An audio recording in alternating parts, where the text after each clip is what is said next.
საშინაო სკოლის გაკვეთილებს წარმოგიდგენთ კომპანია სილქნედი.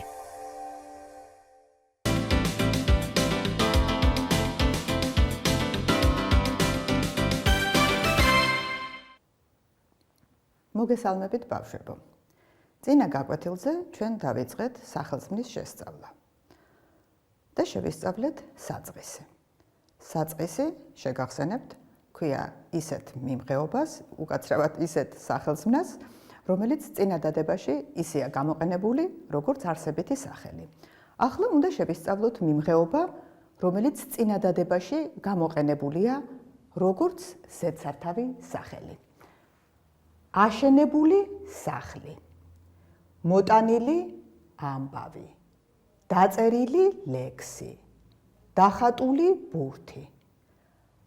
აი ამ შემთხვევებში ჩვენ თუ მიმღეობის ფორმებს შევცვლით ზედსართავის სახელებით, ურთიერთობა ისეთი იქნება სახელსა და ზედსართავ სახელსა თუ მიმღეობას შორის. შეადარეთ აშენებული სახლი, დიდი სახლი, აშენებულმა სახლმა, დიდმა სახლმა, აშენებულ სახლს, დიდ სახლს, აშენებული სახლის, დიდი სახლის და ასე შემდეგ.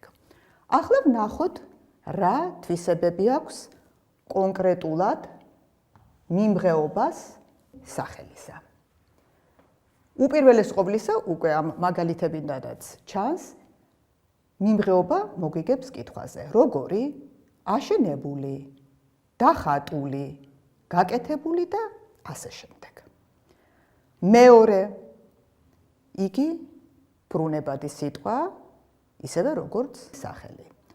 ამ შემთხვევაში ჩვენ მიმღეობა ვაბრუნეთ არსებით სახელთან ერთად, მაგრამ გასუბსტანტივებული, ანუ უკვე არსებით სახელად ქცეული მიმღეობა შეიძლება დამოუკიდებლადაც ვაბრუნოთ, მაგალითად აშენებული, აშენებულმა, აშენებულს, აშენებულის, აშენებულით და ასე შემდეგ. და მესამე ნიშანი სახელისა, იგი გამოიყენება წინა დადებაში, როგორც უკვე გითხარით, ზედსართავი სახელი. ნახეთ, ლუკამ ალბომში ნახა ლამაზად დახატული ბურთი. სინტაქსურად იგი განსაზღვრება საზღვრელი, ამის შესახებ უფრო დაწვრილებით ვისაუბრებთ, როცა სინტაქსზე გადავალთ. ზმნური თვისებები.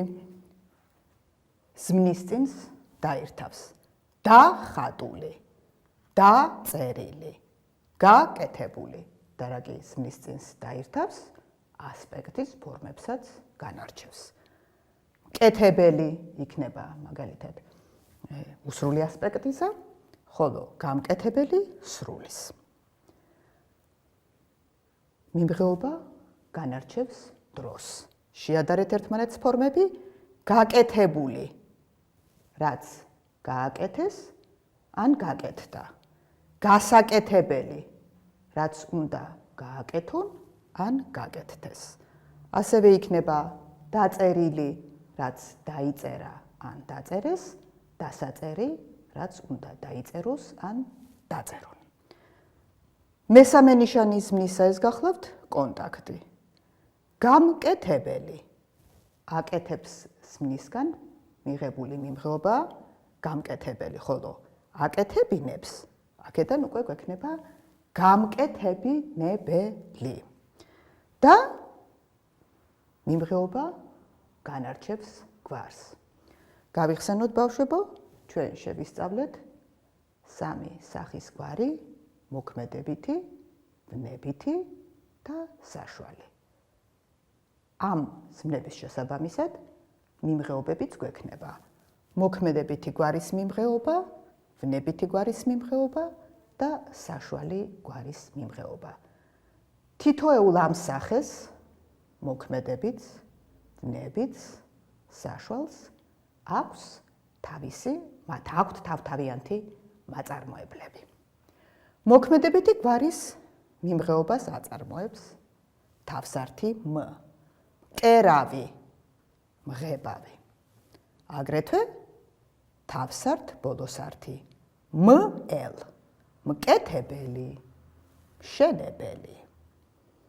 თავსართ ბოლოსართი მა-ელ, დამამშვიდებ ელ-ი, დამამთავრებ ელ-ი. შედარებით იშვიათად մ-არ მხატვარი, մ-ალ მწერალი. მხატვარი და მწერალი უკვე არსებით სახელებად ქცეული მიმღეობის ფორმებია.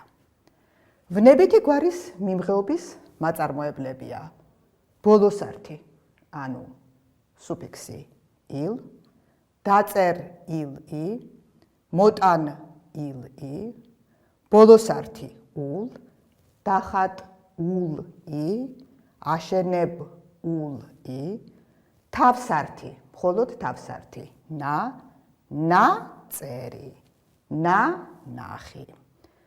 თავსართი საწერი, სატეხი. თავსართ ბოლოსართი, საელ, საკეთებელ-ი, საჩვენებელ-ი. მიმღეობა უკუთქმით ფორმებსაც განარჩევს. თავსართი უ დაერთვის ამ ფორმას და გამოხატავს ზმნურ ნაწილს დაერთვის და მიმღეობა გამოხატავს უკუთქმითობას. ნახეთ, უნახავი. ზოგჯერ უ-ელ თავსართ ბოლოსართი გამოხატავს ამავე ფუნქციას დაუწერელ-ი. м-არ თავსართ ბოლოსართი შეიძლება შეგვხვდეს შედარებით იშვიათად ვნებითი გვარის მაწარმოებლებად დამჭკნ-არ-ი, გამშრალ-ი, м-ალ. რაც შეეხება საშუალი გვარის მიმღეობებს, მას აწარმოებს თავსართი м-ცურ-ავ-ი, м-ხოხავ-ი, თავსართ ბოლოსართი м-არ, ძინ-არ-ი, თავსართ ბოლოსართი м-ალ, მტირ-ალ-ი, თავსართ ბოლოსართი м-არე, ჯდომ-არე, თავსართ ბოლოსართი м-ალე, მხურვ-ალე და თავსართ ბოლოსართი მო-ე, მოკაშკაშე, მოთამაშე, მორაგრაგე. м-თავსართი და м-არ, м-ალ თავსართ ბოლოსართები მეორდებოდა სხვა შემთხვევაშიც ვნებითი გვარის მიმღეობასთან და მოქმედებითი გვარის მიმღეობასთანაც მაგრამ ივარაუდება, რომ თქვენ უკვე იცით, რა თქმა უნდა უკვე იცით, არჩევთ გვარებს ერთმანეთისაგან, თუ მოქმედებითი გვარის ზმნა შესაბამისი მიმღეობაც მათი ნაწარმოები იქნება მოქმედებითი გვარისა, ხოლო თუ გვარი საშუალია, თავად ზმნა საშუალი გვარის ზმნა, შესაბამისი მიმღეობაც მათი ნაწარმოები, როგორც არის ცურავი, იქნება საშუალი გვარისა. ახლა რაც შეეხება მართლწერის თვალსაზრისით, უნდა გვახსოვდეს, რომ თუ ფუძე იწყება м-თან ხმოვნით და მას დაერთვის მიმღეობის მაწარმოებელი м-თავსართი, რა თქმა უნდა, ორი м მოიყრის თავს, მმართველი, ან კიდევ მმარხავი. საინტერესოა ისიც, რომ ზოგჯერ მიმღეობური ფორმები ზმნისწინის განსხვავებული ძველი სახის ზმნისწინია წარ, ახალი წა. განარჩევენ ხოლმე შინაარს, უკვე შინაარსობრივადაც განირჩევიან ამ ზმნისწინების მიხედვით ზმნური ფორმები. წარსული არის დრო მაგალითად, წასული, ვთქვათ სკოლაში წასული ბავშვი. მოკლედ შევაჯამოთ ახლა რა არის მიმღეობა. საწყისისაგან განსხვავებით, რომელიც წინადადებაში ისე იყო გამოყენებული როგორც არსებითი სახელი, მიმღეობა წინადადებაში გამოიყენება ზედსართავ სახელად. მისი კითხვაა როგორი? იგი იბრუნვის ზმნური თვისებებიდან. იგი დაირთავს ზმნისწინს, განარჩევს ასპექტს, აგრეთვე დროს, კონტაქტს და გვარს. მოქმედებითი გვარის ამის მიხედვით, რაც განარჩევს გვარის ფორმებს, რა თქმა უნდა, გვაქვს მოქმედებითი, ვნებითი და საშუალი გვარის მიმღეობები და მაწარმოებლებს აღარ გავიმეორებ, აქ ჩანს, ამით ამოიწურება მიმღეობა. ნახვამდის.